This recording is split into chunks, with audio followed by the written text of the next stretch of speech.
35। आज के लेक्चर में हम क्या डिस्कस करने जा रहे हैं?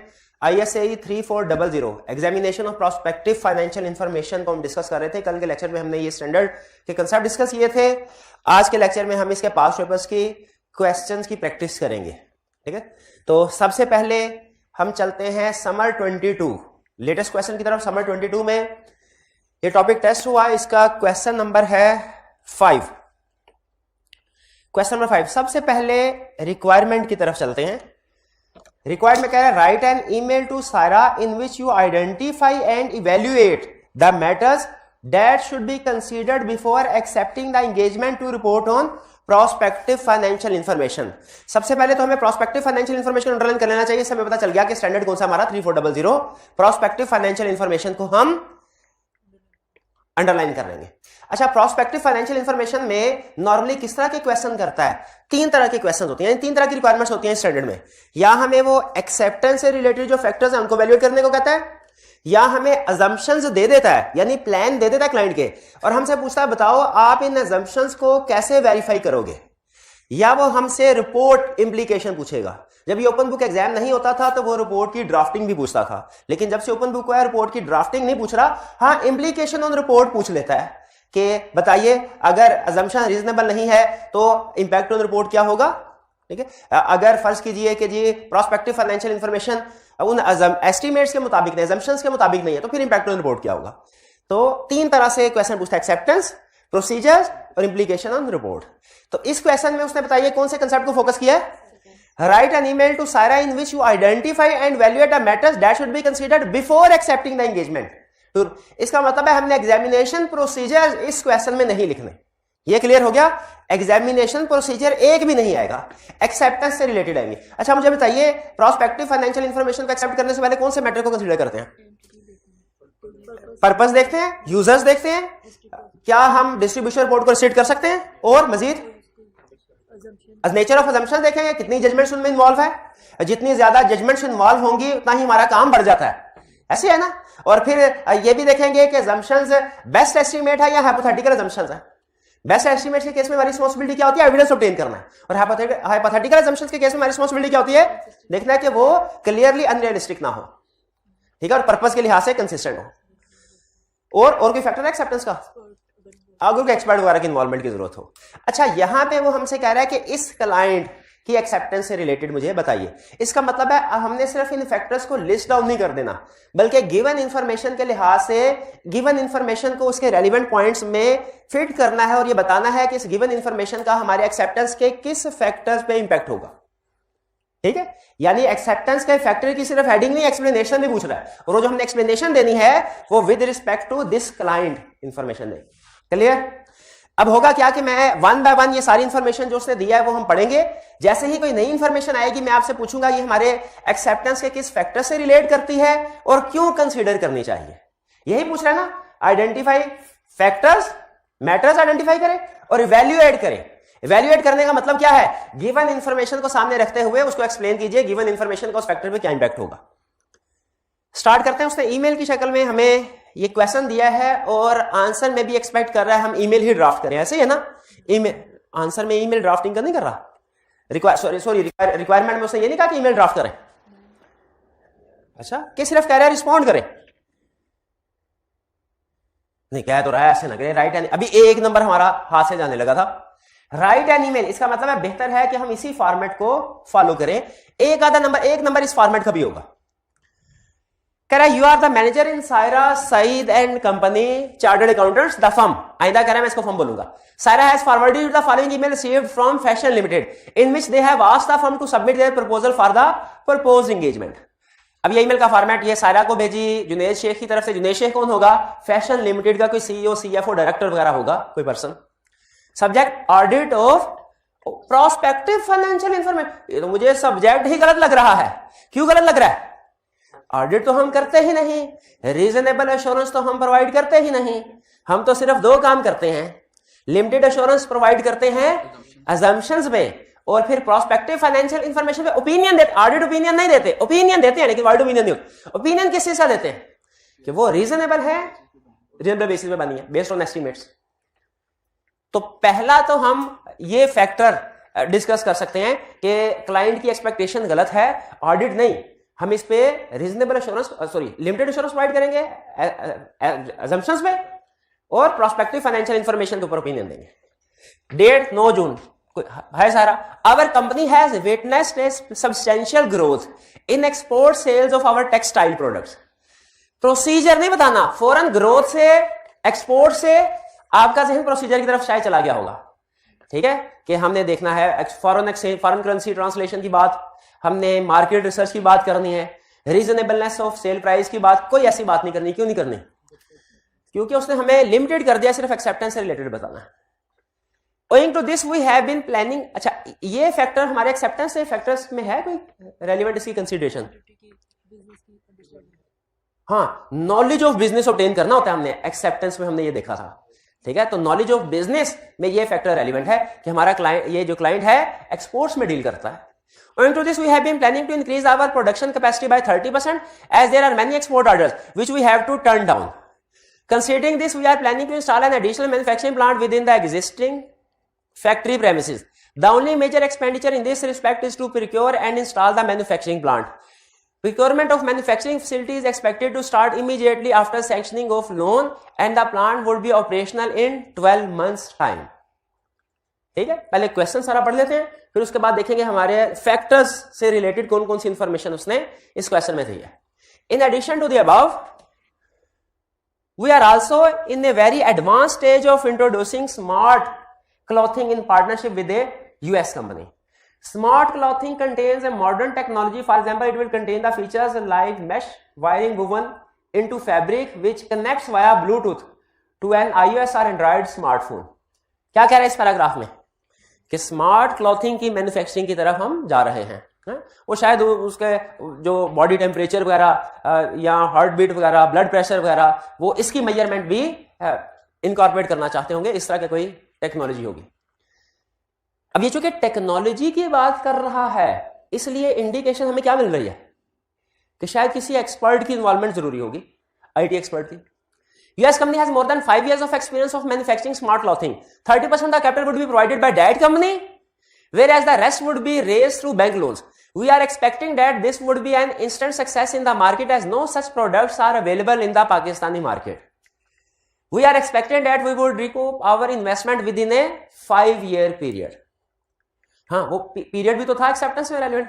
तो आपके ख्याल में क्या ये 5 ईयर पीरियड के लिए अगर बनाई जाती है फॉरकास्ट तो ये पीरियड रीजनेबल होगा? रीजनेबलनेस ऑफ पीरियड हमने देखना होता है ना, purpose, reasonableness. For the capacity expansion and new products we are preparing prospective financial information which needs to be audited. फिर गलत बात कर रहा है, प्रोस्पेक्टिव फाइनेंशियल इंफॉर्मेशन पे ऑडिट ओपिनियन नहीं दे सकते। For submission to US company and other banks with whom we are in negotiation। अच्छा, ये अब वो यूजर की तरफ लेके जा रहा है हमें, पर्पस और यूजर के बारे में इंफॉर्मेशन दे रहा है आपको। Prospective financial information include cash flow statement, profit loss statement and details of assumption taken. यानी complete set of financial statement नहीं है।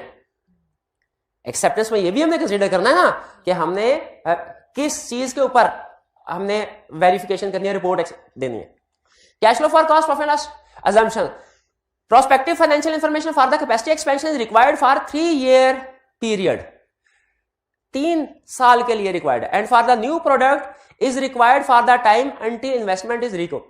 यानी capacity expansion के लिए 3 साल और new product जो होगी उसके लिए 5 साल। अच्छा, अब इसमें 2 पॉसिबिलिटीज हैं। पहली पॉसिबिलिटी तो यह है कि आप दोनों तरह के लिए एक ही प्रोस्पेक्टिव फाइनेंशियल इंफॉर्मेशन बनाएं। अब इसमें उसने हमें 2 प्रोजेक्ट्स दिए हैं, एक न्यू प्रोजेक्ट है स्मार्ट क्लॉथिंग वाला और एक एग्जिस्टिंग प्रोजेक्ट की कैपेसिटी की बात कर रहा है। ठीक है, आप दोनों की प्रोस्पेक्टिव फाइनेंशियल इंफॉर्मेशन अलग-अलग भी प्रिपेयर कर सकते हैं। उसकी assumption डिफरेंट होगी, कैपेसिटी एक्सपेंशन की और न्यू प्रोडक्ट्स की डिफरेंट, और इवन एक कंबाइंड प्रोस्पेक्टिव फाइनेंशियल इंफॉर्मेशन भी प्रिपेयर कर सकते हैं मैनेजमेंट, जिसमें ये कंबाइन होंगी दोनों चीजें। फिर क्या कह रहा है, since the amount of loan required is substantial it is highly dependent on good projection. कह रहा है चूंकि ज्यादा अमाउंट का लोन रिक्वायर्ड है इसीलिए प्रोजेक्शंस की जरूरत है, बैंक्स प्रोजेक्शन हासिल करना चाहते हैं। I would like your firm services for auditing PFI prepared by our management. It would be great if you could provide us with your code. जी, regards Juner Sheikh, CFO fashion limited. अब हमने again requirement पे आ जाते हैं।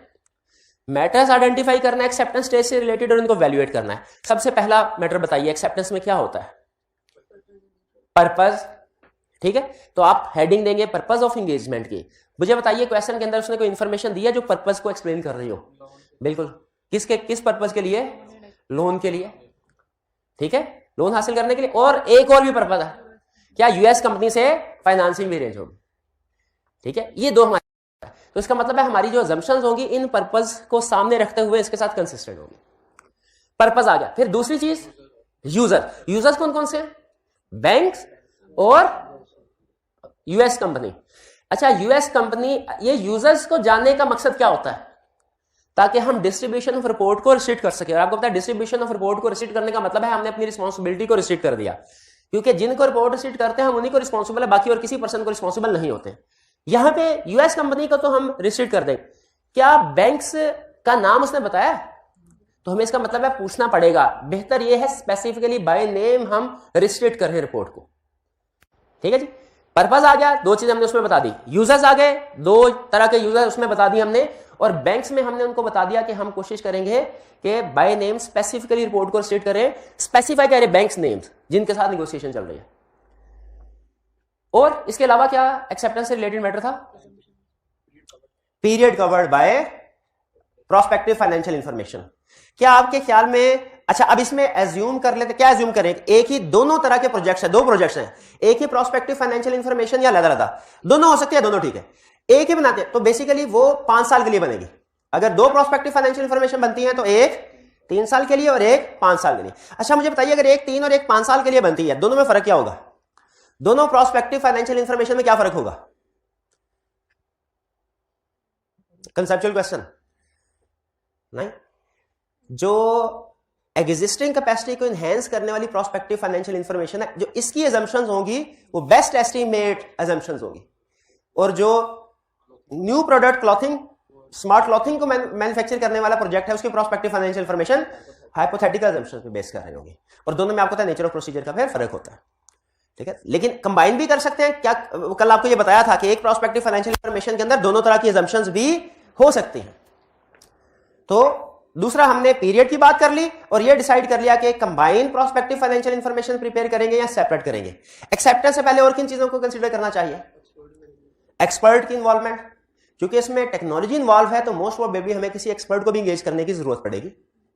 शाबाश। और nature of assumptions, इसमें assumptions कौन कौन सी होंगी? क्योंकि उस लिहाज से हमने एविडेंस ऑब्टेन करना पड़ेगा, वो हमारे प्रोसीजर जो परफॉर्म करेंगे उन पे इंपैक्ट होगा उसका। और कौन सा इस क्वेश्चन में इंफॉर्मेशन है?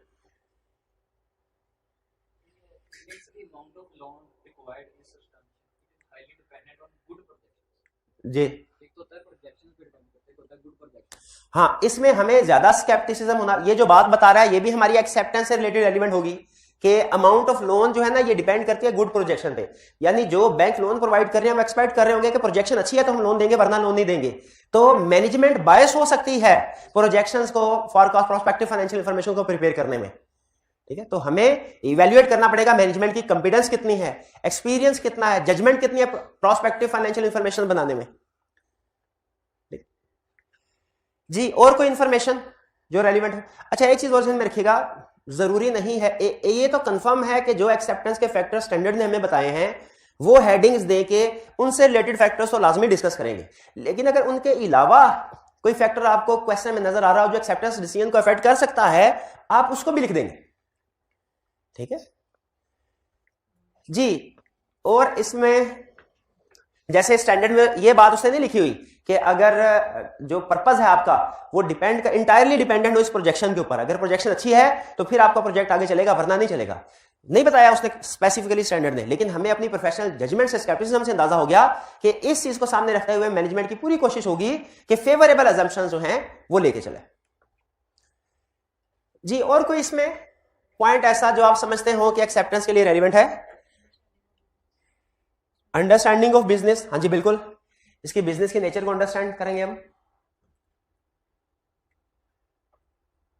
और कैपेसिटी प्रोसीजर में आ जाएगी, कैपेसिटी का कंपैरिजन करना। ठीक है, मेरा ख्याल है ये पॉइंट्स हमारे सफिशिएंट, हमने तकरीबन हर कैटेगरी को डिस्कस कर लिया है। बाकी आपने सोल्यूशन को पढ़ लेना है, कैटेगरी में हो सकता है मजीद देखिए कि 2-2 पॉइंट्स उसने डिस्कस किए हों, लेकिन ब्रॉड कैटेगरीज मेरा ख्याल हमने सारी डिस्कस कर ली। क्लियर जी? चलिए, ये था हमारा एक्सेप्टेंस से रिलेटेड। अब आगे चलते हैं अगले क्वेश्चन की तरफ, जो कि हमारा प्रोसीजर से रिलेटेड होगा। ये 2021 समर का क्वेश्चन है।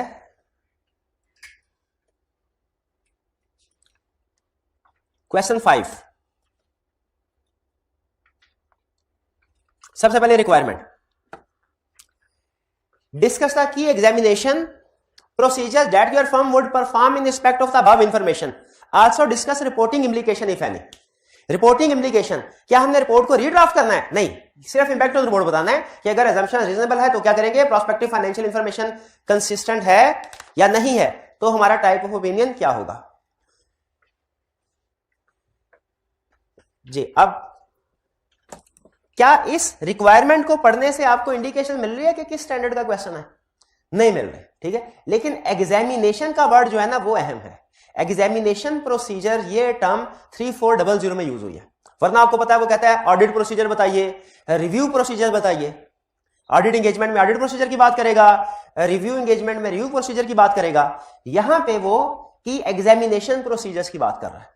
एग्जामिनेशन के वर्ड से हमें थोड़ा अंदाजा होगा कि ऑडिट और रिव्यू नहीं है कम से कम, लेकिन क्वेश्चन की इंफॉर्मेशन पढ़ने से हमें कंफर्म होगा कि एक्चुअली ये किस स्टैंडर्ड का क्वेश्चन है। Gamma Pakistan limited GPL is planning to expand its business by manufacturing telecommunication accessories. For this purpose, GPL intends to obtain financing from a bank for the planned expansion. Financing obtain करना चाह रहे हैं bank से।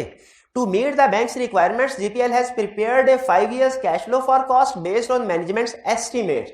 Management के estimates के base पे cash flow forecast prepare कर दी हुई है। अच्छा, मुझे बताइए कैश फ्लो फॉर कॉस्ट है, तो क्या ये कंफर्म है कि इसमें सारी की सारी assumption बेस्ट एस्टिमेट होंगी या हाइपोथेटिकल भी हो सकती हैं? हाइपोथेटिकल भी हो सकते हैं, शाबाश।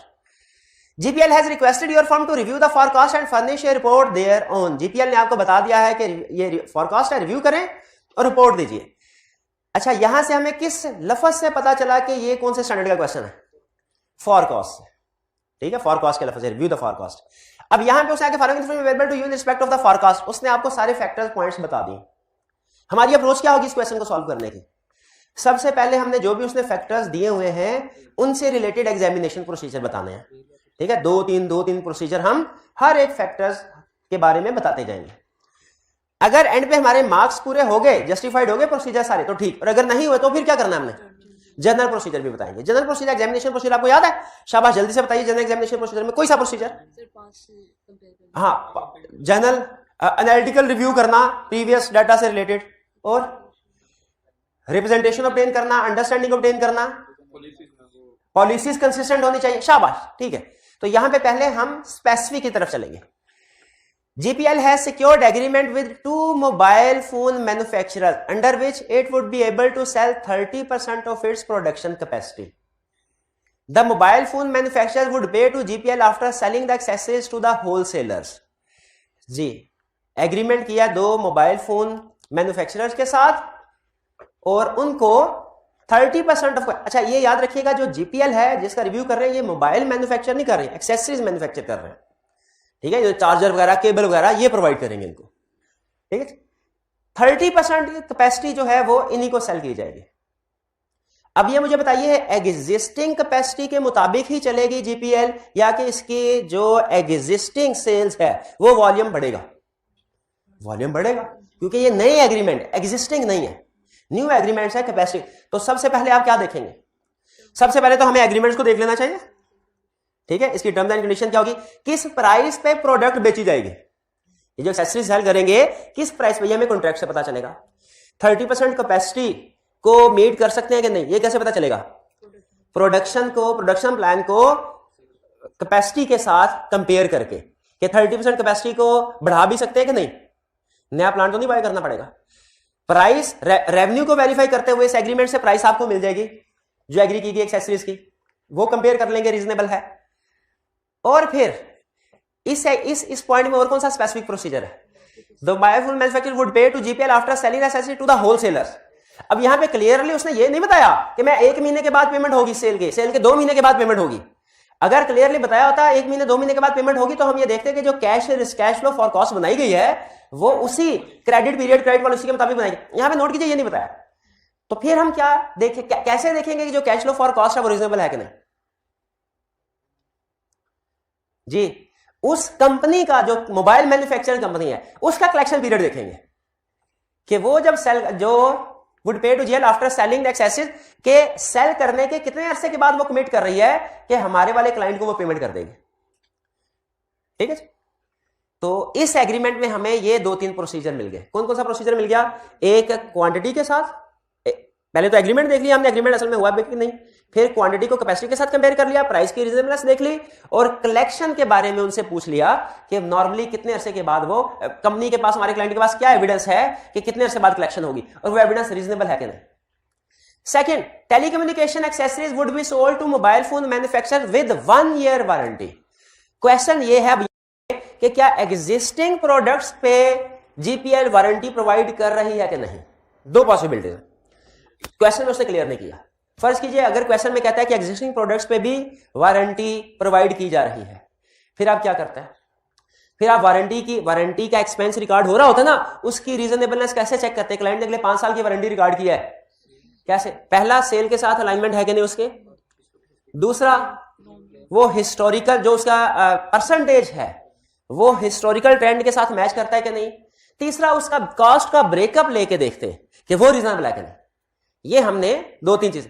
अगर वारंटी फर्स्ट टाइम पास में प्रोवाइड नहीं करते थे, फर्स्ट टाइम प्रोवाइड करने जा रहे हैं, फिर हमने फिर ये बेसिकली हमारे लिए ये फिर हो जाती है हाइपोथेटिकल अजम्पशंस। इसमें हम क्लाइंट से इंक्वायर करते हैं कि आपने क्या सिर्फ इसी जो न्यू एग्रीमेंट हुआ है, इन्हीं प्रोडक्ट्स का जो गुड्स सेल कर रहे हैं, इन्हीं के ऊपर वारंटी रिकॉर्ड करेंगे। उसकी कैलकुलेशन कैसे की है क्लाइंट ने, ठीक है, उसकी कैलकुलेशन हम चेक करते हैं। पास रिकॉर्ड अवेलेबल ना होता लेकिन उसकी रीजनेबलनेस देख सकते थे। Third, during the first year the supplies to the customers would be made through delivery trucks. However, in order to reduce the delivery cost to other cities, cargo train would be used from second year of production. Negotiation with railway authorities are underway. अच्छा, पहला question मेरा, ये जो delivery truck के जरिए transportation हो रही है, क्या ये डिलीवरी ट्रक्स कंपनी के अपने हैं या कि ये डिफरेंट जो ट्रांसपोर्टर्स होते हैं उनके जरिए से पहुंचाएंगे सामान? Supplies to the customers would be made through delivery trucks. अपने हैं या के दूसरे ट्रांसपोर्टर्स के हैं, और हमने उनके साथ कोई एग्रीमेंट किया होगा जिसके हमको रेट्स वगैरह फेयर उनको देते होंगे और वो हमारी चीज एक जगह से दूसरी जगह पहुंचाते होंगे। क्वेश्चन में क्लियर नहीं है, आप बताइए क्या अजम्पशन लेके चलना है? अगर हमारे हैं, अगर हमारे होते हैं, वो कहता है कि हमारी कंपनी के ही हैं, तो फिर हम क्या देखते हैं कि इंक्रीज इन सेल की वजह से क्या इनके नंबर्स ऑफ ट्रक्स हैं वो भी इंक्रीज हुए कि नहीं, और इनकी जो ट्रांसपोर्टेशन कॉस्ट है जैसे फ्यूल वगैरह ड्राइवर्स की, वो भी इंक्रीज होनी चाहिए थी। डेप्रिसिएशन में भी उस लिहाज से प्रोपोर्शनेट इंक्रीज आना चाहिए। और अगर ये रेंट पे है, रेंट से मुराद ये हम रेट्स पे करते हैं, ट्रांसपोर्टेशन का चार्जेस जितने होते हैं वो पे करते हैं, तो उस सूरत में हमने क्या देखना है? अगले 4-5 सालों की ट्रांसपोर्टेशन कॉस्ट की वेरिफिकेशन क्या प्रोसीजर है? एग्जिस्टिंग एग्रीमेंट्स देखेंगे कि क्या है इन ट्रांसपोर्टर्स के साथ, कोई ना कोई एग्रीमेंट हुए होंगे ना करंटली अगर ट्रांसपोर्टेशन कर रहे हैं, ठीक है। अगले 1 साल के लिए तो जो ट्रांसपोर्टेशन कॉस्ट होगी वो एग्जिस्टिंग कॉन्ट्रैक्ट्स पे बेस कर रही होगी। फिर वो कह रहा है रेल कार्गो ट्रेन यूज की जाएगी सेकंड ईयर से।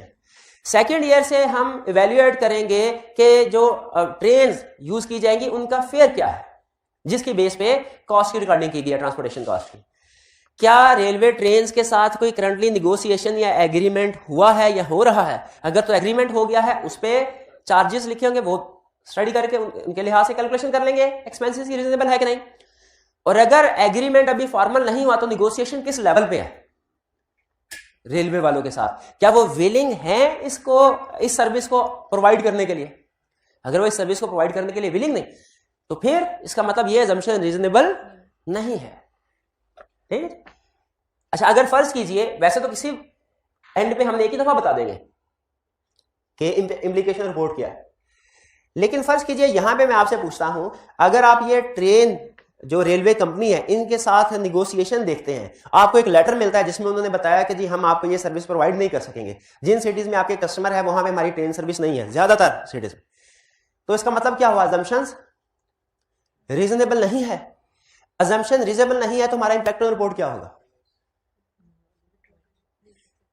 इंपैक्ट, एक तो विड्रॉल की बात होगी ना, ठीक है। इंपैक्ट ऑन रिपोर्ट अगर एक्सेप्ट कर चुके हैं और अब रिपोर्टिंग स्टेज पे है, एडवर्स ओपिनियन एक्सप्रेस करेंगे, ठीक है, क्योंकि अगर अजम्पशन ही रीजनेबल नहीं है तो फिर जो इसकी बेस पे प्रोस्पेक्टिव फाइनेंशियल इंफॉर्मेशन प्रिपेयर हुई है वो भी गलत है, एडवर्स ओपिनियन एक्सप्रेस।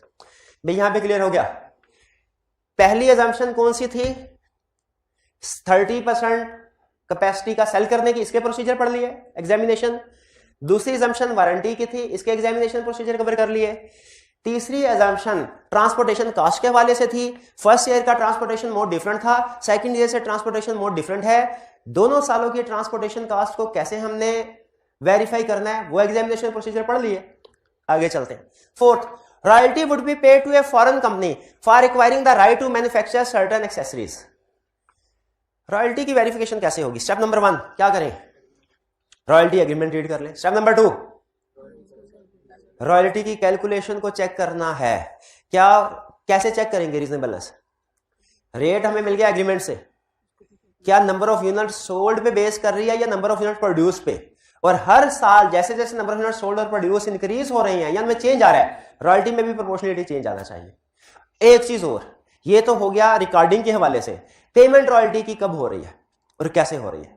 अब ये फॉरेन है, लिखा हुआ उसने फॉरेन कंपनी, फॉरेन कंपनी है तो फिर हमने translation of foreign currency rates को भी चेक करना होगा कि फ्यूचर की ट्रांजैक्शन है, साल 2 साल बाद कौन सा रेट एस्टिमेट किया गया, क्या वो रेट रीजनेबल है? Royalty clear. Fifth, significant reduction in the cash outflow on account of income tax has been. अच्छा, ये इनकम टैक्स था उसका फेवरेट लगता है, इसने 2-3 दफा पूछ लिया। फॉर कॉस्ट में इनकम टैक्स के हवाले से अजम्पशंस हैं, उसने 2-3 दफा पूछ लिया। Significant reduction in the cash outflow on account of income tax has been forecasted in the year 3, 4 and 5. 3, 4 और 5 में significant decrease है टैक्स का। The amendment has placed a comment in support of this reduction that the taxation authorities have principally agreed to reduce tax rates for companies manufacturing telecommunication equipment and related accessories, and the announcement of the reduction in tax rate will be made in the next budget. इसका मतलब है public announcement अभी नहीं हुई। Public announcement अभी नहीं हुई तो क्या इसका मतलब है assumption अनरीजनेबल है या स्टिल इसकी बेस पे इसकी रीजनेबलनेस को इंश्योर करने के लिए कोई प्रोसीजर हो सकते हैं? क्या हो सकते हैं? कोई निगोशिएशन जो एफबीआर के साथ हुई होंगी, ठीक है, हो सकती है कि नहीं? वो निगोशिएशन वो देखेंगे। कोई डॉक्यूमेंट्स अगर इशू हुआ है, नोटिफिकेशन फर्ज कीजिए, ठीक है, वो किस लेवल, क्या अदर कंपनीज को भी जिनको ये फैसिलिटी अवेलेबल है, क्या उनकी भी अगर कोई फ्यूचर की फॉरकास्ट अवेलेबल है, उन्होंने सिमिलर अजम्पशन को अपने फॉरकास्ट में इंक्लूड किया? क्योंकि अगर कोई फेवर दी गई है वो पूरे ग्रुप को दी गई है ना। अगर हमारी कंपनी अपने फाइनेंशियल इंफॉर्मेशन में उसको काउंट फॉर कर रही है तो अदर कंपनीज को भी अपनी फाइनेंशियल इंफॉर्मेशन में काउंट फॉर करना चाहिए इसको,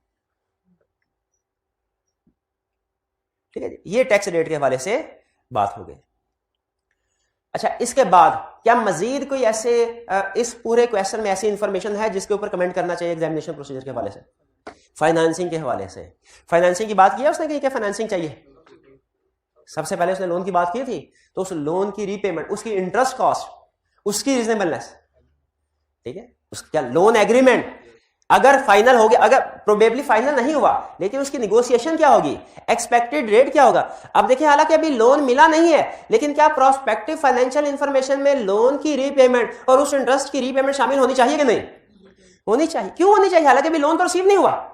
प्रोस्पेक्टिव फाइनेंशियल इंफॉर्मेशन कंसेप्ट ही यही है कि एज्यूम करते हुए कि लोन मिल जाएगा, हमारी फ्यूचर की फाइनेंशियल इंफॉर्मेशन क्या होगी। अब ये हमने 5-6 एस्पेक्ट्स से रिलेटेड अजम्पशंस अपनी बता दी। अगर हमने इनको कंप्लीट कर लिया और हमें पता चला 10-12 अजम्पशंस बता तो दिए हमने लेकिन मार्क्स अभी भी कम है, फिर क्या करें? जनरल अजम्पशंस भी बता दें। समटाइम्स आईकैप ने अपने जो प्रोसीजर बताए होते हैं उनको उसने आइटम वाइज क्लासीफाई किया है। कुछ क्वेश्चंस के सॉल्यूशन में उसने अपने प्रोसीजर को आइटम वाइज क्लासीफाई नहीं किया, हालांकि बेहतर यही होता है कि आइटम वाइज प्रोसीजर को क्लासीफाई किया जाए। वो जो कल मैंने आपको क्वेश्चन दिया था ना प्रैक्टिस करने के लिए, वो इस वजह से अहम था कि उसमें प्रोसीजर को उसने आइटम वाइज क्लासीफाई किया था। वरना आप मजीद कुछ अगर क्वेश्चन प्रैक्टिस करेंगे तो उसमें आपको आइटम वाइज क्लासिफिकेशन हो सकता है नजर नहीं आए। लेकिन आपने क्या करना है, अगर आईकैप ने बगैर क्लासिफिकेशन के 15-16 एग्जामिनेशन प्रोसीजर लिख भी दिया ना, आपने जब उन क्वेश्चंस को प्रैक्टिस करना है तो टिक मार्क करते रहना है, ये प्रोसीजर जनरल है, ये स्पेसिफिक है, ये जनरल है, ये स्पेसिफिक। और अगर कोई नया स्पेसिफिक प्रोसीजर आए ना तो हमने नोट्स में जो स्पेसिफिक प्रोसीजर लर्निंग ऑब्जेक्टिव दिया हुआ ना उसमें ऐड कर लेना है। क्लियर हुई ये बात?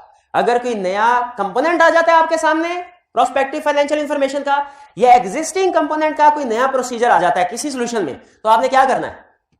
हाँ, और सबसे अहम प्रोस्पेक्टिव फाइनेंशियल इंफॉर्मेशन की केस स्टडी सॉल्व करते हुए सबसे अहम चीज, आपने हेडिंग्स बना के एग्जामिनेशन प्रोसीजर लिखना है। इससे ज्यादा लॉजिकल हो जाता है आंसर और आप ज्यादा बेहतर प्रोसीजर्स को सोच भी सकते हैं, प्रेजेंट भी कर सकते हैं। Also discuss reporting implication. Reporting implication कैसे डिस्कस करेंगे, वो आपको रिप्रोडक्शन का क्वेश्चन है। एक हम कमेंट करेंगे एस्टिमेट्स के ऊपर, उसकी रीजनेबलनेस के ऊपर, वो तो सीधा एडवर्स की तरफ चला जाएगा, और एक कमेंट करेंगे हम प्रोस्पेक्टिव फाइनेंशियल इंफॉर्मेशन की प्रिपरेशन के ऊपर। ये दो चीजों पे कमेंट कर दें, इंपैक्ट ऑन रिपोर्ट करिए। क्लियर जी? ये क्वेश्चन ये समझ आ गया? अब हमने एक क्वेश्चन कर लिया एक्सेप्टेंस स्टेज से रिलेटेड, एक क्वेश्चन कर लिया हमने एग्जामिनेशन प्रोसीजर से रिलेटेड। आगे चलें? चलिए जी मजीद आगे चलते हैं हम। नेक्स्ट अब जो हमारा क्वेश्चन है समर 2017 का, और ये है हमारा क्वेश्चन 8, 12 मार्क्स के साथ है जी। एज यूजुअल सबसे पहले क्या करना है? Requirement. State the examination procedures to be used in respect of above cost. Requirement से क्या स्टैंडर्ड का पता चल गया? किस लफ्ज से? एग्जामिनेशन से कंफर्म नहीं हुआ, एग्जामिनेशन से ये तो अंदाजा हो गया एग्जामिनेशन प्रोसीजर की बात कर रहा है, ऑडिट नहीं है, रिव्यू नहीं है, ठीक है। लेकिन प्रोस्पेक्टिव फाइनेंशियल इंफॉर्मेशन है, ये कहां से कंफर्म होता है? लफ्ज फॉर कॉस्ट से। तो इसमें एग्जामिनेशन से ज्यादा बेहतर लफ्ज जो इंडिकेशन दे रहा है वो फॉर कॉस्ट का है। एग्जामिनेशन प्रोसीजर, मुझे बताइए क्या इसमें एक्सेप्टेंस फैक्टर को डिस्कस करना है? एक्सेप्टेंस फैक्टर को डिस्कस करना है? एक्सेप्टेंस नहीं, मुझे यस या नो बताएं सर। नहीं करना, शाबाश, क्योंकि उसमें एक्सेप्टेंस की बात ही नहीं। रिपोर्टिंग इंप्लीकेशन को डिस्कस करना है? पक्का? क्योंकि क्लियरली उसने एग्जामिनेशन प्रोसीजर पूछा है, ठीक है। तो इसमें रिपोर्टिंग इंप्लीकेशन सिर्फ एग्जामिन। अच्छा, स्पेसिफिक को करना है कि जनरल को करना है? दोनों को कर सकते हैं, ठीक है। पहली कोशिश करेंगे स्पेसिफिक से मार्क्स पूरे हो जाएं, स्पेसिफिक से पूरे नहीं होते तो जनरल भी लिख सकते हैं, ठीक है। अच्छा, एक क्वेश्चन की जो रिक्वायरमेंट थी ना प्रोस्पेक्टिव फाइनेंशियल इंफॉर्मेशन में ही, उसमें मैं कुछ इस तरह की बात कर रहा था कि examination procedure and auditors course of action बताइए। जब इस तरह का क्वेश्चन हो एंड कोर्स ऑफ एक्शन, तो उसका मतलब क्या है? रिपोर्टिंग इंप्लीकेशन भी बतानी है, ठीक है जी। चलिए स्टार्ट करते हैं। अब इसमें मैं नहीं बताऊंगा, आपने प्रोसीजर बताने हैं कि क्या क्या रेलिवेंट होंगे। Delicacy foods limited DFL produces and sell ice cream and juices. सबसे पहले तो दोनों को अंडरलाइन करें, आइसक्रीम एंड, ये बिल्कुल नेचर ऑफ बिजनेस है, हमें इसका नॉलेज ऑब्टेन करना पड़ेगा। अब हमने आगे चल के ये देखना है ये दोनों डिफरेंट सेगमेंट है, क्या प्रोस्पेक्टिव फाइनेंशियल इंफॉर्मेशन सिर्फ आइसक्रीम की बना रहा है, सिर्फ जूसेस की, या दोनों की? प्रोस्पेक्टिव फाइनेंशियल डिपेंड करता है ना, अगर वो कोई न्यू प्रोडक्ट लॉन्च करना चाह रहा है आइसक्रीम की प्रोस्पेक्टिव, जूसेस की कर जूसेस, या हो सकता है दोनों की भी बना ले। Its ice cream plant is quite old and the management is planning to invest in an advanced technology for manufacturing ice cream, which would result in lowering the cost and would also enable the company to launch a new range of premium flavors. अच्छा बताइए, existing ice cream flavour बिल्कुल खत्म हो जाएंगे कि existing flavour भी बन रहे होंगे, उनकी कॉस्ट कम होगी, प्लस प्रीमियम फ्लेवर्स भी ऐड हो रहे हैं? रिप्लेसमेंट हो रही है कि ऐड हो रहे हैं? ऐड हो रहे हैं, ठीक। इसका मतलब हमें एग्जामिनेशन प्रोसीजर में न्यू प्रीमियम फ्लेवर्स को तो हमने डिस्कस करना ही करना है, इसके साथ एग्जिस्टिंग आइसक्रीम की सेल्स पे क्या इंपैक्ट होगा ये भी डिस्कस करना है, क्योंकि एग्जिस्टिंग आइसक्रीम फ्लेवर भी चल रहे हैं। एग्री करते हैं इस बात से? तो दोनों में क्या फर्क होगा? न्यू प्रीमियम फ्लेवर में और एग्जिस्टिंग आइसक्रीम फ्लेवर में क्या फर्क होगा? प्रीमियम फ्लेवर जो है ये हमारा बेस्ट एस्टिमेट या हाइपोथेटिकल अजम्पशन? कौन सा? Hypothetical premium flavour. और जो एग्जिस्टिंग आइसक्रीम है बेस्ट एस्टिमेट है, उनका पास्ट ट्रेंड अवेलेबल होगा, हमने पास्ट ट्रेंड को देखना फॉलो कर रहे हैं कि नहीं, और न्यू प्रीमियम फ्लेवर लॉन्च करने की वजह से एग्जिस्टिंग में क्या, ये भी काउंट फॉर करना है। एग्जिस्टिंग आइसक्रीम के फ्लेवर में सिर्फ पास्ट ट्रेंड नहीं देखना, बल्कि पास्ट ट्रेंड प्लस इम्पैक्ट, क्योंकि आपको पता है न्यू या इंप्रूव्ड वर्जन लॉन्च करें ना तो कुछ ना कुछ एग्जिस्टिंग कस्टमर भी शिफ्ट होते हैं, which would result in lowering the cost and would also enable the company to launch a new। अच्छा यहां पे रुक के अगर मैं साथ साथ एग्जामिनेशन प्रोसीजर पूछता रहूं आपसे, प्रीमियम फ्लेवर के एग्जामिनेशन प्रोसीजर बता दें। हाँ, एक मार्केट रिसर्च की गई है कि नहीं, ताकि उससे उनका पता चले मार्केट शेयर कितना है, क्वांटिटी कितनी सेल होगी। दूसरा, उसकी प्राइस रीजनेबल ली गई है कि नहीं। ये कैसे पता चलेगा प्राइस रीजनेबल है कि नहीं? कंपेटिटर के प्रीमियम फ्लेवर के साथ कंपेयर कर लेंगे। नो डाउट इनका प्रीमियम फ्लेवर थोड़ा डिफरेंट होगा, लेकिन ऐसा तो नहीं है कि मार्केट में ये चीज ही पहली है जिसकी प्राइस रीजनेबल देख नहीं सकते। प्रीमियम की बात कर ली, शाबाश, ये मुझे तसल्ली हुई। आपने क्वांटिटी की भी बात कर ली, उसके एग्जामिनेशन प्रोसीजर, प्राइस की भी कर ले।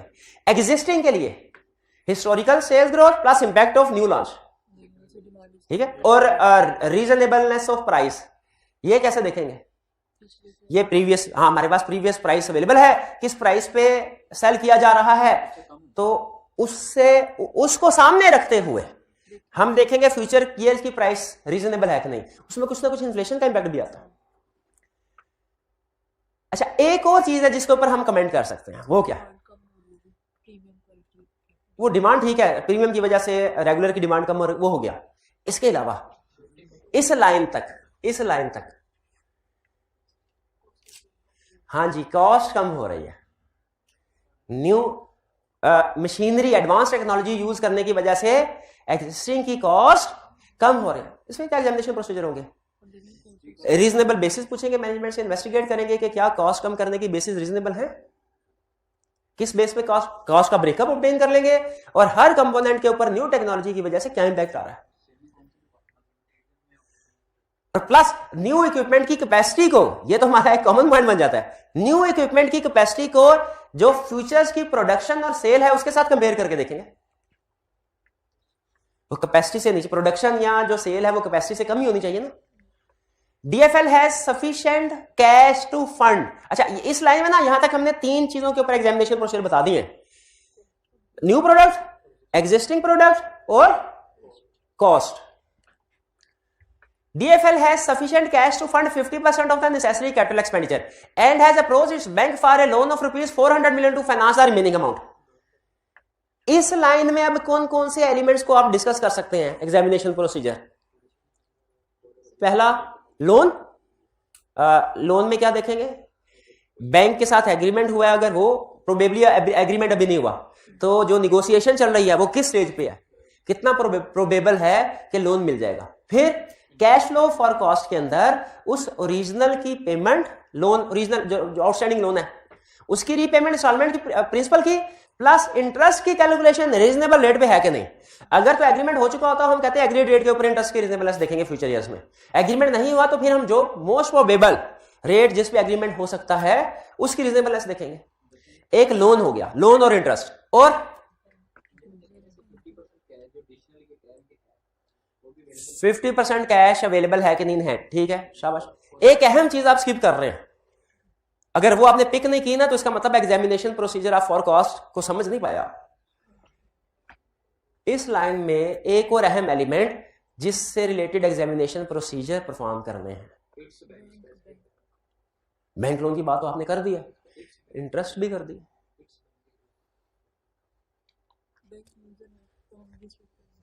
बैंक यूजर्स हैं तो रिपोर्ट को रिस्ट्रिक्ट कर सकते हैं, लेकिन उसने एक्सेप्टेंस से रिलेटेड तो पूछ ही नहीं रहा।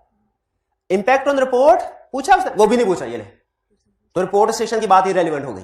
अगर एक्सेप्टेंस फैक्टर्स पूछ रहा होता या इंप्लीकेशन रिपोर्ट पूछ रहा होता फिर बात आपकी ठीक थी कि बैंक के लिए बना रहे हैं तो रिपोर्ट को रिस्ट्रिक्ट कर सकते हैं, लेकिन वो तो उसने पूछा ही नहीं, ये भी इररिलेवेंट हो गया। और कैपिटल एक्सपेंडिचर, शाबाश। क्या जो मशीन एक्वायर कर रहे होते हैं हम उससे रिलेटेड कोई एग्जामिनेशन प्रोसीजर नहीं है? उसकी कॉस्ट, हाँ कोटेशन, एक उसकी कोटेशन, दूसरा उसकी इंस्टॉलेशन एंड अवेलेबिलिटी किस डेट को होगी वो, और तीसरा उसकी प्रोडक्शन कब से स्टार्ट होगी, क्योंकि जिस दिन से प्लांट की कमर्शियल प्रोडक्शन स्टार्ट होनी है आपने इंश्योर करना है इंक्रीज्ड सेल प्रीमियम की, वो भी उसी दिन से स्टार्ट हो प्लस डेप्रिसिएशन भी उसी दिन से हो।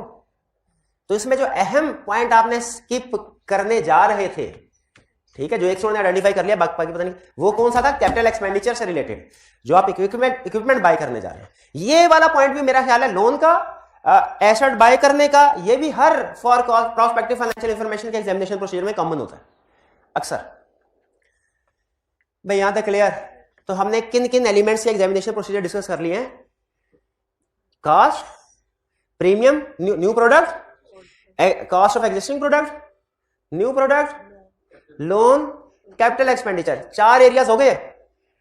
आगे चलते हैं। To meet the banks requirement DFL has prepared a forecast pricing of statement of comprehensive income for the next 3 years। ये टाइम पीरियड भी रीजनेबल है, बहुत ज्यादा तो नहीं है। नॉर्मली 3 से 5 साल का टाइम रीजनेबल होता है। 5 साल से ज्यादा टाइम वो डिपेंड करता है, हम पर्पस को सामने रखते हुए देखते हैं रीजनेबल है कि नहीं। 5 साल तक एज्यूम किया जाता है फॉर जो प्रोस्पेक्टिव फाइनेंशियल इंफॉर्मेशन का टाइम पीरियड है वो रीजनेबल है। और अगर 10 साल से ज्यादा हो वो नॉर्मली रीजनेबल नहीं समझा जाता। It has asked your firm to provide report on the forecast. इसमें कोई एग्जामिनेशन प्रोसीजर इन्वॉल्व हो रहा है? इस सेंटेंस में नहीं हो रहा। ठीक, ये तो सिर्फ हमें इंफॉर्मेशन दे रहा है ना। The following information available to you in respect of the above. Machinery is expected to be available for commercial production from 1 January 2018। इसको हम ऊपर के साथ लिंक कर देंगे कि जो इंक्रीज इन सेल है, डेप्रिसिएशन है, वो 2018 के।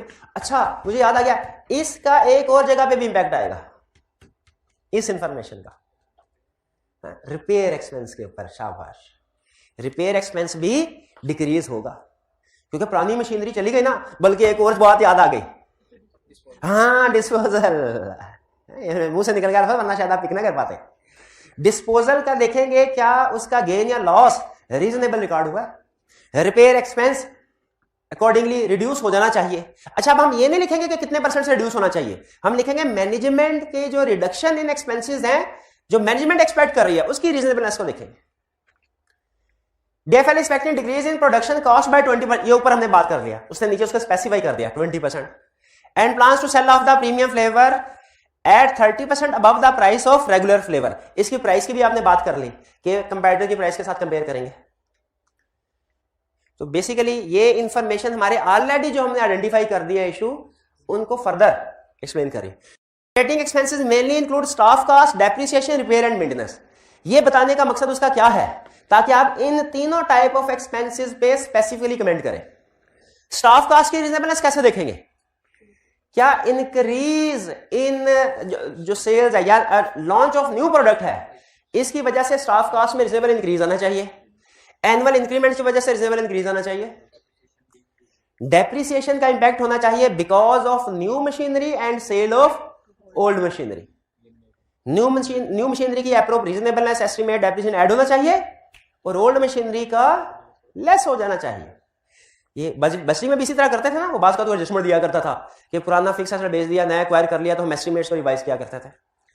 रिपेयर एंड मेंटेनेंस, ये भी एक्सपेक्टेड है कि डिक्रीज होगा क्योंकि न्यू मशीनरी लॉन्च कर रहे हैं, न्यू मशीनरी की रिपेयर एंड मेंटेनेंस कम होती है।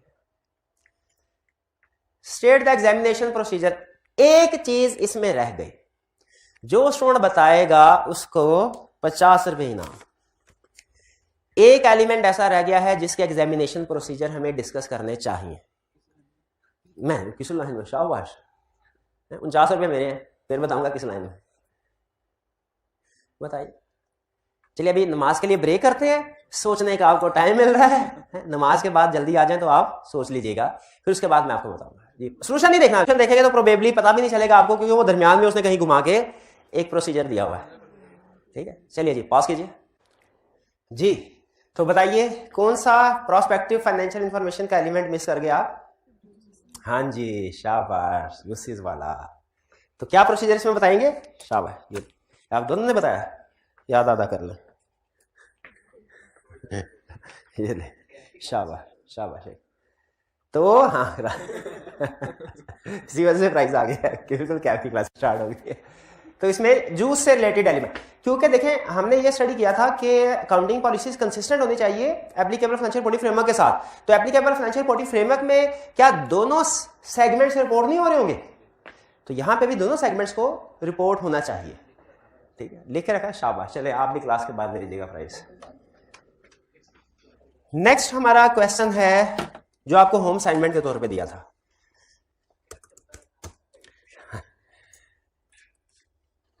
रिक्वायरमेंट। अच्छा, ये पुराना क्वेश्चन है। पुराना क्वेश्चन मुझे इस वजह से पता चला कि रिक्वायरमेंट बी में कह रहा है draft and unmodified report for submission to board of directors. Report draft करने को, अच्छा रिपोर्ट ड्राफ्ट करना और रिक्वायरमेंट है और इम्प्लीकेशन ऑन रिपोर्ट और रिक्वायरमेंट होती है। अब ड्राफ्टिंग के बारे में पहले पूछा करता था जब ओपन बुक एग्जामिनेशन नहीं होता था, अब ड्राफ्टिंग के बारे में नहीं पूछता। क्यों?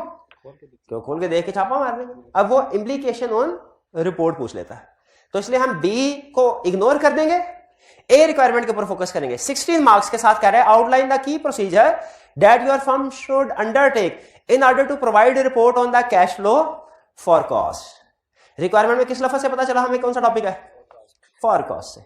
3400 की प्रोसीजर्स हमने बताने हैं। क्या एक्सेप्टेंस की बात करनी है? क्या इंप्लीकेशन रिपोर्ट की बात करनी है? अच्छा प्रोसीजर्स में क्या जनरल प्रोसीजर लिख लें या स्पेसिफिक? हाँ, तो क्योंकि यहाँ पे मार्क्स ज्यादा हैं तो मुझे लग रहा है स्पेसिफिक जितने भी लिख लें जनरल की कसर फिर भी रह जाएगी, तो जनरल दोनों से भी पूरे नजर नहीं आ रहे। चले देखते हैं, उम्मीद है हो जाएंगे पूरे दोनों से। तो 5-6 प्रोसीजर हमारे जनरल के होते हैं, मेरा ख्याल है 5-6 प्रोसीजर होते हैं जनरल के।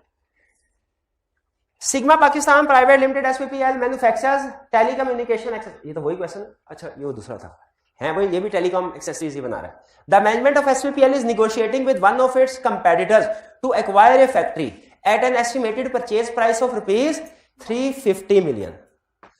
एसपीपी, अच्छा इस लाइन को पढ़ के तो मुझे लग रहा शायद ड्यू डिलीजेंस का क्वेश्चन हो सकता था, क्योंकि ड्यू डिलीजेंस में भी नॉर्मली एक्विजिशन मर्जर की बात कर रहा है, लेकिन जो कि रिक्वायरमेंट हमने पहले पढ़ ली इसलिए हम डी ट्रैक होने से बच गए, क्योंकि हमें पता चल गया है ये ड्यू डिलीजेंस का क्वेश्चन नहीं है।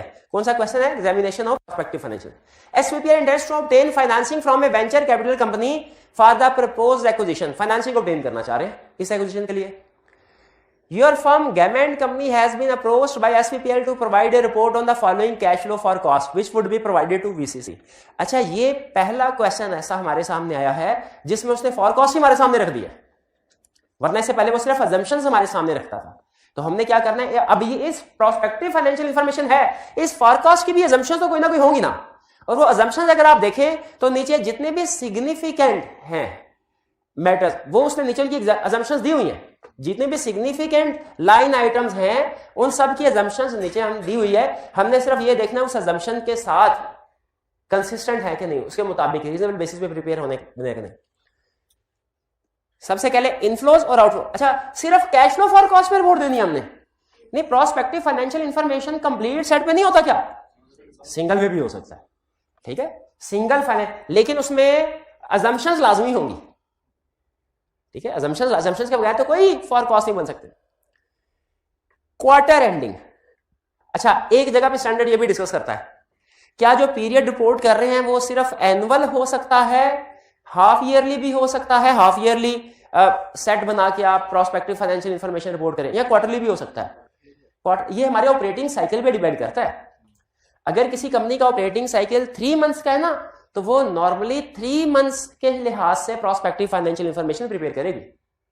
वो आपको याद होगा नोट्स में भी एक जगह लिखा था रीजनेबल पीरियड किस चीज पे डिपेंड कर रहा होता है, वो यूज या पर्पस पे तो डिपेंड कर ही रहा होता है, ऑपरेटिंग साइकिल पे भी डिपेंड कर रहा होता है। तो क्वार्टर में तो सबसे पहले तो हम इस क्वार्टर की रीजनेबलनेस देख लेंगे कि क्या कंपनी का ऑपरेटिंग साइकिल एक क्वार्टर ही है।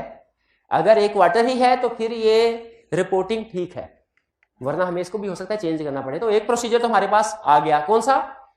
क्वार्टर पे। ये कितने स्टूडेंट्स ने क्वार्टर वाले पॉइंट को पिक किया था? नहीं, आगे चलते हैं। कैश इनफ्लो, हाँ एक्सेप्टेंस में देखेंगे, लेकिन ये प्रोस्पेक्टिव फाइनेंशियल इंफॉर्मेशन का भी तो हिस्सा है, एग्जामिनेशन प्रोसीजर भी है। Cash inflow, cash sales first point में कह रहा है। अच्छा कैश सेल्स में है 188, फिर 200, 203, 210, बढ़ रही है कैश सेल्स। फर्स्ट में नीचे कुछ इंफॉर्मेशन दे रहा है, क्या दे रहा है? Cash customers are allowed discount at the rate of 3% when they purchase goods worth ₹100,000 or more. 3% discount भी दिया जाता है। अब हमने कैश रिसीट्स, ठीक ये कैश सेल ठीक है कि नहीं, कैसे अंदाजा लगाएंगे?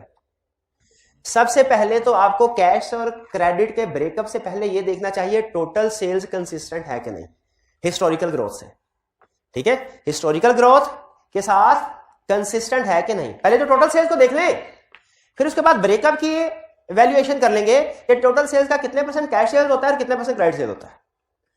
1058, 1103, 1148, यहां पे अचानक इंक्रीज आ गया, तो इस इंक्रीज की रीजन इंक्वायर करेंगे। पहले आपने टोटल सेल की हेडिंग देके उसके नीचे 2 एग्जामिनेशन प्रोसीजर तो कम से कम लिख दिए। एक ये कि ये जो ग्रोथ है सेल्स की हिस्टोरिकल एक्यूरेसी से, हिस्टोरिकल पास्ट ट्रेंड के साथ कंपेयर करेंगे, और दूसरा सडन इंक्रीज इंक्वायर करेंगे फोर्थ क्वार्टर में किस वजह से हुआ है, प्रोबेबली किस वजह से हुआ होगा। ये नोट्स दिया उसने, नोट में नहीं लिखा हुआ,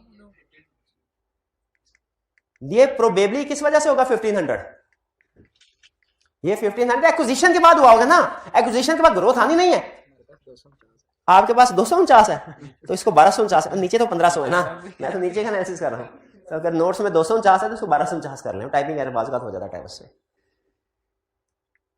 चलिए ये क्लियर हो गया दो। फिर इसके बाद नेक्स्ट एग्जामिनेशन प्रोसीजर क्या होगा, ब्रेकअप ऑब्टेन करें, टोटल सेल्स में से कितनी कैश सेल्स होती है, कितनी क्रेडिट सेल होती है।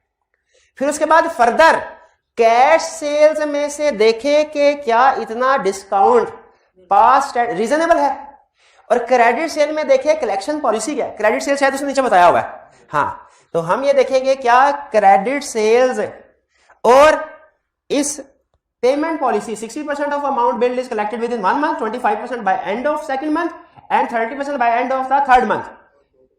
Bad debts are estimated at 2%।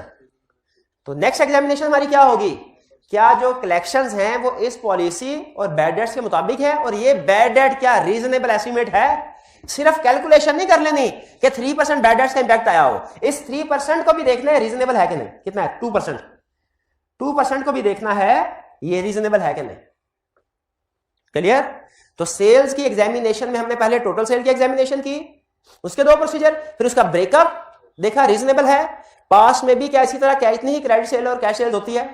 फिर कैश सेल्स में हमने डिस्काउंट की रीजनेबलनेस को देखा, इसकी कैलकुलेशन को एग्जामिन कर लिया। क्रेडिट सेल में हमने पेमेंट पॉलिसी और जो बैड डेट है उसकी रीजनेबलनेस को देख लिया। क्लियर यहां तक। चलिए आगे चलते हैं। अब इनफ्लोज हो गया, इनफ्लो की साइड कंप्लीट हो गई, और तो कोई इनफ्लो नहीं है। Outflow, payment to vendors. अब यहां पे उसने थर्ड नोट दे दिया, payment against purchase of raw material is made within 30 days in order to avail cash discount at 5%. Payment for other materials are made within 45 days। Raw material और other material है, credit period उसने दे दिया। इसकी examination कैसे, again payment देखेंगे इस period के मुताबिक है कि नहीं। पहला ये देखना है ये पीरियड रीजनेबल और मार्केट टर्म्स एंड कंडीशन के मुताबिक है कि नहीं। अगर ये पीरियड 30 days 45 days 5% डिस्काउंट ये मार्केट टर्म्स एंड कंडीशन के मुताबिक है, यानी मार्केट में इतना ही डिस्काउंट दिया जाता है, मार्केट में पेमेंट पीरियड इतना ही है, तो फिर इसका मतलब देखिए हमने सिर्फ कैलकुलेशन नहीं देख लेनी, अजम्पशंस को भी देखना है रीजनेबल है कि नहीं। क्या ये फिगर जो अजम्पशन में दे रहा है 30 days 5% 45 days ये रीजनेबल है, कैसे पता चलेगा, मार्केट टर्म्स एंड कंडीशन देखेंगे। इसी कंपनी की पास्ट जो ट्रांजैक्शंस हैं उनकी एग्जामिनेशन से भी पता चल जाएगा कि ये कंपनी क्या इन टर्म्स में ट्रेड कर रही है कि नहीं। और फिर नेक्स्ट स्टेप में हम देखेंगे कैलकुलेशन के मुताबिक है कि नहीं।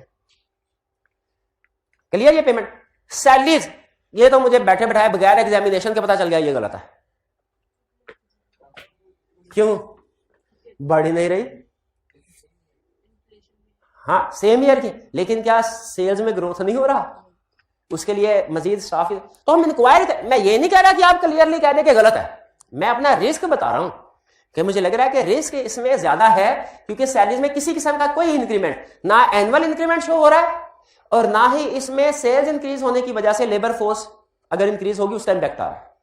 तो क्लाइंट से इंक्वायर करेंगे इस 140 की बेसिस क्या है, इसमें सेल्स का इंपैक्ट क्यों नहीं शो हो रहा, इसमें एनुअल इंक्रीमेंट का इंपैक्ट क्यों नहीं। मैनेजमेंट अगर रीजनेबल कोई बता देती है जस्टिफिकेशन तो ठीक है। Next line item purchase of fix assets 45 और 54, ये 40 इसका नोट कोई नहीं दिया हुआ, ये प्रोबेबली वो फैक्ट्री एक्विजिशन ही होगी, और इसमें देखे कि इसी वजह से एक्विजिशन ही वो इंक्रीमेंट शो करवा रहा है। अगर ये इंक्रीमेंट जो आ रहा है 1148 से ये यहां तक जो इंक्रीमेंट है ये उसका अपना ही होगा इंटरनल। ये जो इंक्रीमेंट है ना इसमें फर्दर इसमें शायद कोई 1200 के करीब तक अपना ही होता, 300 के करीब जो इंक्रीज है वो प्रोबेबली न्यू एसेट्स की एक्विजिशन की वजह से। और देखिए एक्विजिशन के बाद ही इंक्रीज आ रहा है, यही हमने देखना होता है जी। परचेज ऑफ फैक्ट्री ला कहीं, चले अगेन वही कमेंट इधर है 350 फैक्ट्री, उसके बाद ही आ रहा है परचेज ऑफ फिक्स एसेट्स है ये उसके अपने होंगे। इसका क्या देखें, इन दोनों का क्या देखें, इसकी सपोर्ट में क्या देखना चाहिए, कोटेशंस, ठीक है, कोटेशन देखते हैं ना, अप्रूवल्स वगैरह, डायरेक्टर ने अप्रूवल की हुई है अगर इसकी, या बजट में है, अगर बजट में एक्सपेंशन प्लान में होता है ना, ये क्लियर। अच्छा, फैक्ट्री ओवरहेड भी रह गए, फोर्थ में है। फैक्ट्री ओवरहेड में क्या कह रहा है, factory overhead include property rentals, utility bills, insurance premium and general office expenses. ये नॉर्मली सारे फिक्स ही होते हैं, ठीक है, फैक्ट्री ओवरहेड। तो इनमें इनका ब्रेकअप देख लें एग्जामिनेशन में, क्योंकि ये 3-4-5 चीजें बता रहे हैं ना, तो फिक्स है तो क्या कोई एग्जामिनेशन ना करें, क्या एग्जामिनेशन करें। ये 263 वाकई 263 है, ये तो देखना चाहिए ना। तो हम रेंट एग्रीमेंट को इंस्पेक्ट कर लेंगे, किस वजह से, रेंट की अमाउंट देखने के लिए। यूटिलिटी बिल्स देख लेंगे, कंपैरेटिव प्रायर पीरियड का, इंश्योरेंस एग्रीमेंट इंस्पेक्ट करेंगे। 3-4 प्रोसीजर तो हमारे यहां आ गए इसी के। इस अमाउंट को भी तो चेक करना है, कैसे पता चलेगा अमाउंट रीजनेबल है, एग्रीमेंट्स के साथ। डिविडेंड की पेमेंट 120 प्लान कर रहे हैं, प्रॉफिट इसके लिए तो फिर हमें प्रॉफिट फॉर कॉस्ट भी देखना पड़ेगा, प्रॉफिट की एक्सपेक्टेशन क्या है, कंपनी की प्रॉफिटेबिलिटी। डिविडेंड के लिए क्या कैश इतना अवेलेबल है, रिजर्व अवेलेबल है कि डिविडेंड पे किया जा सके, availability of profit, availability of cash reserves, इनको एग्जामिन करना है। Royalty 5th point. अच्छा, रॉयल्टी आखिरी क्वार्टर में जाके आ रही है, इसका मतलब है ये इसी पीरियड में कोई हुआ है। Royalty is paid to foreign company for availing the right to manufacture certain accessories. 2 procedure बता दीजिए एग्जामिनेशन क्या होंगे रॉयल्टी के, royalty agreement, translation of foreign currency. Advance income tax, advance income tax basis क्या है इसके, कैलकुलेशन चेक कर लेंगे। नहीं, एफबीआर से कैलकुलेशन, ये कोई स्पेशल हमें रिबेट नहीं मिल रही कि जिसकी एफबीआर से नेगोशिएशन देखें। वो तो जब स्पेशल वो कहता है कि हमें कोई इंसेंटिव मिला है, रिबेट है, उस सूरत में हम देखते हैं कि एफबीआर ने अनाउंसमेंट किया कि नहीं, या कोई नोटिफिकेशन इशू हुआ हो, नेगोशिएशन चल रही हो। ये तो रूटीन का है। इसमें हम करंट टैक्स रेट देख लेंगे, करंट टैक्स रूल्स को वैल्यूएट कर लेंगे, उनके मुताबिक कैलकुलेशन करेंगे। परचेज ऑफ फैक्ट्री 350, इसका एग्जामिनेशन प्रोसीजर बताएं। 350 रीजनेबल अमाउंट है कि नहीं, कैसे पता चलेगा, निगोशिएशन, अगर कोई एग्रीमेंट हो चुका है कंपेटिटर के साथ वो, वरना निगोशिएशन हो रही होगी इसके लगभग किसी प्राइस के ऊपर। प्लस और क्या देखना चाहिए। अब इसमें एक और चीज मुझे लग रहा है कि गलत है। हाँ, फेयर वैल्यूएशन के लिए एक्सपर्ट को हायर कर सकते हैं जो हमें बता सकता है इस फैक्ट्री की कितनी प्राइस रीजनेबल होनी चाहिए। बिल्कुल ठीक है। एक और प्रॉब्लम है, इस 350 को देख के तो मैंने जब देखा मुझे एक चीज गलती नजर आई, जो कि असल में आप इसलिए पिक नहीं कर पा रहे कि वो लिखी नहीं हुई।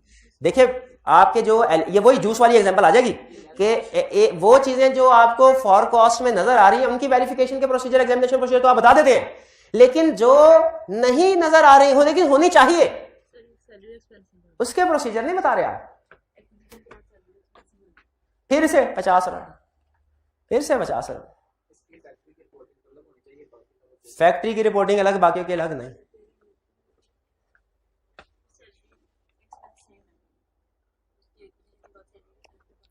एक्विजिशन के बाद सैलरीज एक्सपेंस बढ़ना चाहिए क्योंकि फैक्ट्री आप एक्वायर कर रहे हैं, वहां पे जाहिर है एग्जिस्टिंग लेबर या न्यू लेबर काम करेगी।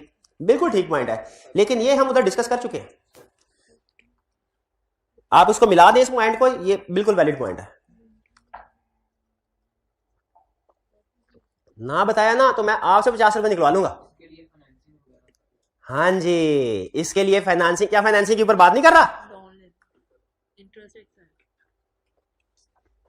क्या ये खुद से सारी फैक्ट्री बाय कर लेगा कि ऊपर कहीं बात कर रहा है कि मैं फाइनेंसिंग करवाऊंगा। नोट करें, फाइनेंसिंग की बात कर रहा है तो उसकी प्रिंसिपल की रीपेमेंट, उसके इंटरेस्ट की पेमेंट वो किधर है कहीं? अच्छा, वेंचर कैपिटलिस्ट है तो वेंचर कैपिटलिस्ट जो है उनको प्रॉफिट का शेयर देना चाहिए। फिर कुछ ना कुछ तो इंटरेस्ट नहीं लेंगे तो प्रॉफिट का शेयर तो लेंगे ना, किधर है वो तो शो होना चाहिए ना। शाबाश। तो हमने इसमें ये पुराने से उठा रहे हैं नए वाले ये, तो हमने इसमें फाइनेंसिंग जिससे करवाई है उसकी रीपेमेंट वो शो नहीं करवाई। फिर इसके अलावा रॉयल्टी की बात होगी, बाकी और कोई रह तो नहीं गया, क्योंकि देखिए जो क्लोजिंग कैश बैलेंस नेगेटिव आ रहा है ना वो इसी वजह से आ रहा है कि जो फाइनेंसिंग करवाएगा वो उसने शो नहीं करवाया। इस पीरियड में अगर आप देखें तो वो फैक्ट्री को बाय कर रहा है, लेकिन उस फैक्ट्री को बाय करने के लिए पैसे जहां से आ रहे हैं उनको रिसीट में शो नहीं कर रहा। देखिए ऊपर कर रहा है कोई शो, इसका मतलब है ये प्रॉस्पेक्टिव फाइनेंशियल इंफॉर्मेशन गलत है। इसमें उधर रिसीट्स आनी चाहिए और फिर प्रॉफिट की कोई ना कोई डिस्ट्रीब्यूशन इस क्वार्टर में आनी चाहिए, लास्ट क्वार्टर में। सारे खत्म। अब बताइए 16 नंबर तो पूरे नहीं होते, क्या करें?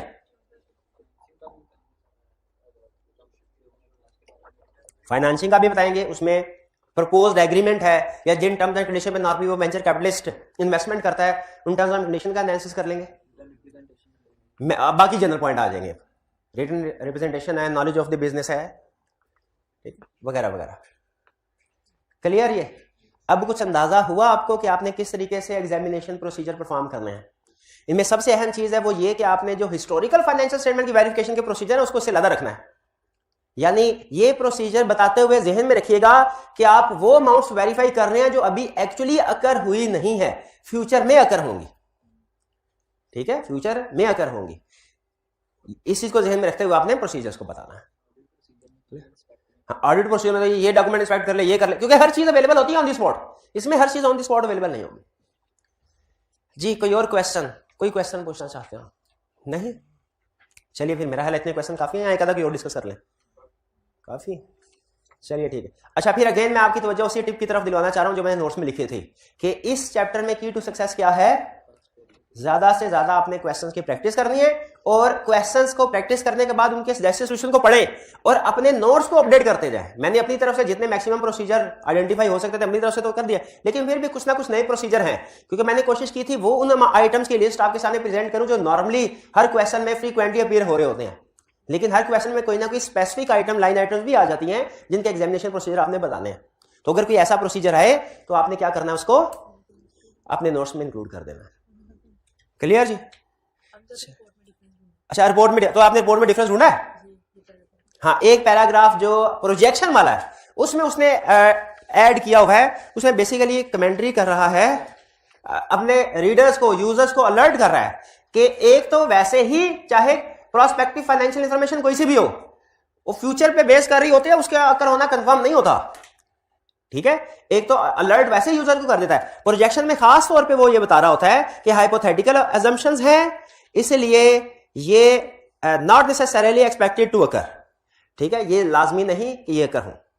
ये एक पैराग्राफ ऐड कर रहा है, बाकी छोटी मोटी चेंजेस हैं, जैसे फॉर कॉस्ट की जगह प्रोजेक्शन का वर्ड उसने यूज कर दिया। अजम्पशंस के ऊपर जो लिमिटेड इंश्योरेंस है उसकी वर्डिंग सेम है, हाँ वो तकरीबन सेम है, लेकिन प्रोजेक्शन में कह रहा है कि आपने हाइपोथेटिकल अजम्पशंस को भी लिखना है।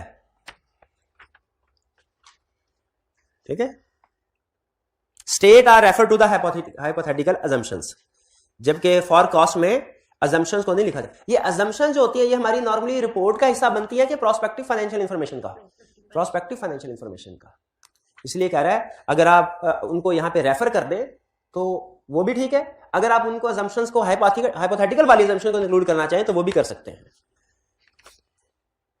जी चलिए यहां पे हम आज का लेक्चर खत्म करते हैं। अब इसके बाद हमारे लेक्चर्स होंगे रमजान में और उसका टाइम आपके साथ एग्री हो चुका है, 4 से ऑनवर्ड होगा इफ्तारी तक, ऐसे ही है 3:30।